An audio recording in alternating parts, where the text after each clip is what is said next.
Senator Paul, you have been obviously very critical of Secretary Hegseth. Do you think he should continue as Defense Secretary? I think it's too soon to tell. I think we have to do a thorough investigation here. I think both he and the Admiral should testify. The current explanation, there have been several different, each day there's a new explanation. Over the weekend, the Secretary of Defense said there wasn't a second strike and the media were all fake news and that there was no second strike. He just implied that the whole thing was untrue. And then this week they say there was a second strike. And he says, well, I wasn't there, I left the room, then they had the second strike. There is a question of the legality of bombing people who are shipwrecked or incapacitated.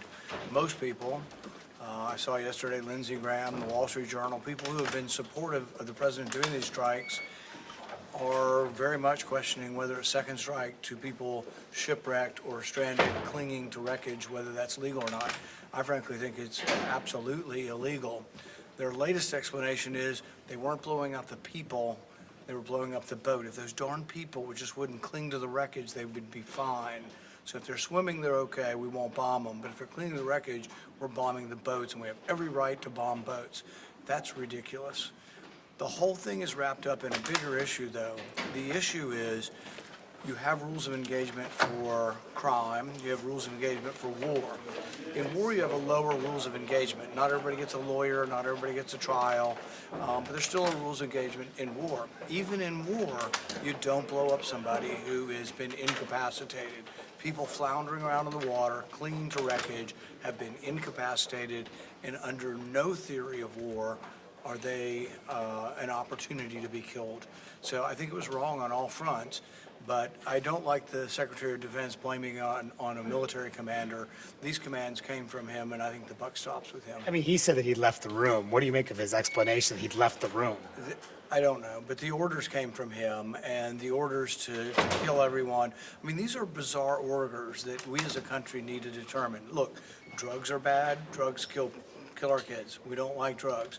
But are we going to be a country that just executes people based on an accusation? These people have been accused. If they're drug dealers, why not show us some of the drugs they have? If they're armed, show us who they're armed. If they're not armed, explain to us why we kill people who are not armed. So we usually think of war, we think of those people are taking up arms and they may kill our soldiers, so we kill them first. That's war.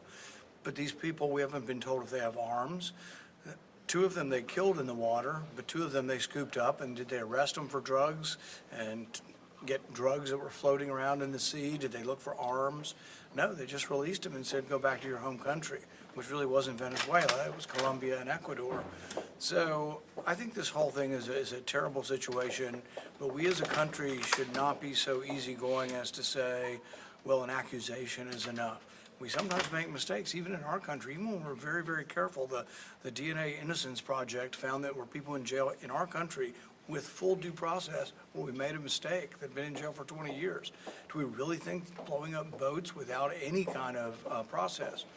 We got records from the Coast Guard yesterday that we released of boats stopped off of Venezuela before we had this new policy. So we've had an interdiction policy for 100 years probably, where we interdict people in the open seas and the Coast Guard does it.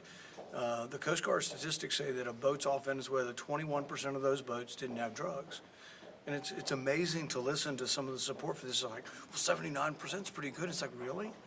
You'd kill 21% innocent people just because, well, the majority of them must be drug dealers, so we're fine. No, that's not very thoughtful, and it's actually an extraordinary and reprehensible position. Senator, he was confirmed by the narrowest of margins, including with the support of your vote. When you look back at that, was that the right vote? I'm going to reserve judgment until we have an investigation, but I think there needs to be an investigation. I think he needs to testify under oath as to what the orders were that were given. I'm sure they're on paper as well. But we also need to see the video. If there's video of people clinging to the remnants of a boat and being bombed, I think that image is one that will shock American people. Have you seen the IG Signalgate report yet? I know that's going to be released to Congress. No. It's going to be redacted. Do you expect to see that at all? So far, I haven't been included in any briefings. The briefings are only for people who are sympathetic to the bombings. Anybody who has questions doesn't get briefed typically. But on Signalgate, though, the IG report? Oh, on the IG, no. I don't know on that. I don't have information on that. All right, sir. thank you. Thanks for your time.